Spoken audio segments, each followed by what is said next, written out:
All right, welcome back, everybody. Okay, so now we've created our scene. Okay, as you can see from this graphic symbol, it is an object and it is a graphic, and it's called an instance of a nested walking scene. Okay, so there's no time on the timeline, main timeline just yet. That doesn't matter. I'm going to rename the layer. Okay, scene 001 because I might have more than 99 scenes. Okay, and I'm going to go inside, and you can see again there's no time on the timeline as far as my nesting is concerned. All right, so you can see there. And you can see from my layers, I was trying to open those up, but for some reason they're not working. It's not letting me open those up. I don't know why. But anyway, from my timeline, you can see I have a layer for my mountains, a layer for my hills, a layer for my sand, and my nested blue guy walking. Next, now that I've got my whole project set up, now I can go start animating. So double click the guy, and I might even want to zoom in on him a little bit. So I'm going to select one piece because I'm just going to animate this character walking in place. So again, I'm not sure why my timeline is doing what it's doing, but there we have it. So I want to be able to see the whole timeline. All right, so all I did was I just undocked my timeline because it was acting funny. All right, so I'm going to redock it, put it back into place.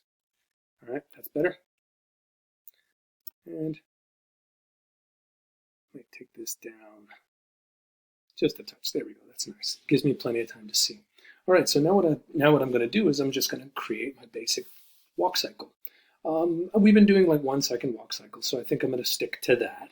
And what I'm going to do is just kind of set up the basic premise of moving the character. Okay, so I'll start by swinging his arm. So first thing I would do is take my character and set it up into position 1. So position 1 would be if the right arm is forward, the left arm is back. Or the right leg is back. Left leg is forward. And I might also shift it forward just a tiny little bit. And that leg is much bigger than the back leg, so I would probably reduce the size of that leg. All right. The other thing I might do is to make it look like this leg is a little bit further in the distance, I might actually select it and put a color effect on it. In this case, brightness. And I'll just take the brightness down a little bit. Make it slightly darker than the front leg. Just gives my character a little bit more depth. Same thing on that arm. I might apply a brightness color effect where it also goes back just a little bit. And I might also shrink the size of this arm and increase the size of this arm. Okay. Position 1, there you go. Right arm forward, right leg back, left leg forward, right arm back. Head in a sort of a neutral position. All right, so what I'm going to try to attempt to do is make this character walk kind of with as much bounce as possible. Now, there's going to be all different kinds of examples of walking, and normally what I would do is I would walk around the classroom in different ways, and I would ask you to kind of guess what mood I was in. So, but just based upon the mood of this character's face, you would say he would be happy, and he's very upright in his posture, and so I'd imagine he would have sort of a fairly jaunty walk. Now, walk cycles get much more complicated with the more body parts. I've kept it very simple to begin with, just with the arms and the legs, single pieces. But these can get really complex, where we'd have an upper leg, a lower leg, and maybe even an ankle and a foot, or several feet that get interchanged. That's when you start to get really complex walk cycles. And we'll look at some examples where they get really, really complex. But in the meantime, for this project, it's very simple, very straightforward. All right, so what you basically do is you could animate this thing one piece at a time if you wanted to. But I kind of recommend just sort of like animating in chunks, okay? Because this way it kind of helps you keep the pieces together. Because we're essentially going to tween everything, okay?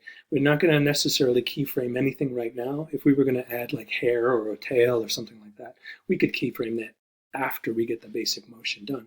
So I know that my animation is going to be 1 second. So halfway between 1 second is 12 frames. 10, 11, 12. Right? 10, 11, 12. Click and drag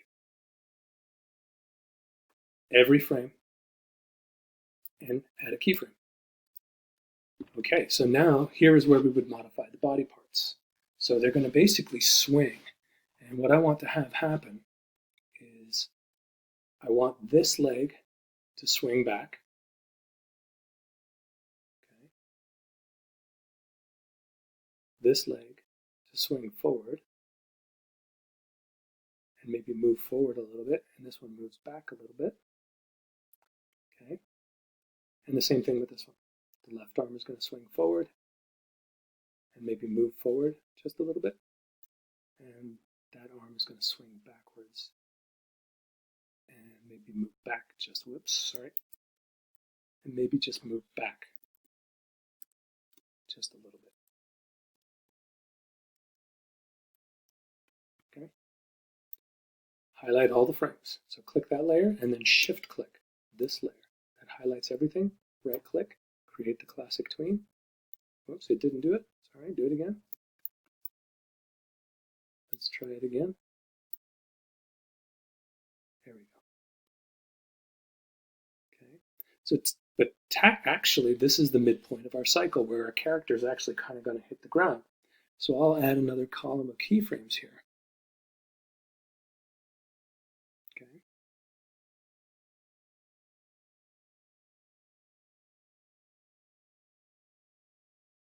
That's not a complete walk cycle. We need to bring the left foot back to the front. So we can easily do that by highlighting that column and alt dragging. Okay, it keeps the tween going, so now the character goes forward and back. That's fine. It looks really mechanical though, so we need to just add a little bit of motion in here. So what I like to do is in the middle, add another set of keyframes, because this is actually where the feet are going to be hitting the ground. The left foot is technically going to be hitting the ground, and the right foot is going to be swinging backwards. So what I would do is I'd notice how everything's all selected, and you'll notice that I can actually modify this whole character and give him a little squash.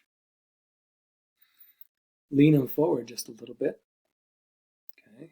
And in this case, I might lean his head back a little bit. Just notice what I'm selecting and deselecting in order to get a little bit of bounce. See? Just by squashing him in the middle, right? Just by squashing him in the middle and then having the head bounce backwards, it allows me to put a little bounce into his step. Okay, do the same. Add another column in the middle somewhere. F6 applies, and then we're going to bounce him back. Okay. Maybe skew him backwards a little bit, maybe squash him down a little bit, and then maybe have his head bob forward.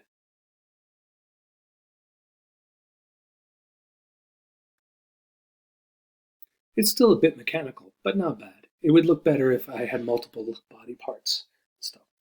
So that's good enough for now. It shows a little bit of squash and stretch. Right? You can see that our character has a little bit more weight and bounce to him. Okay, and I could start to tweak things a little bit here, like for instance on this up cycle.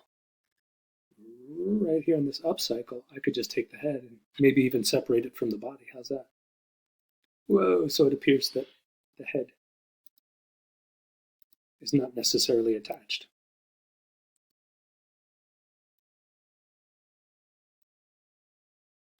And then maybe on these up cycles, I could also stretch the torso. Oops, sorry. On these up cycles, maybe I could stretch the torso out a little bit.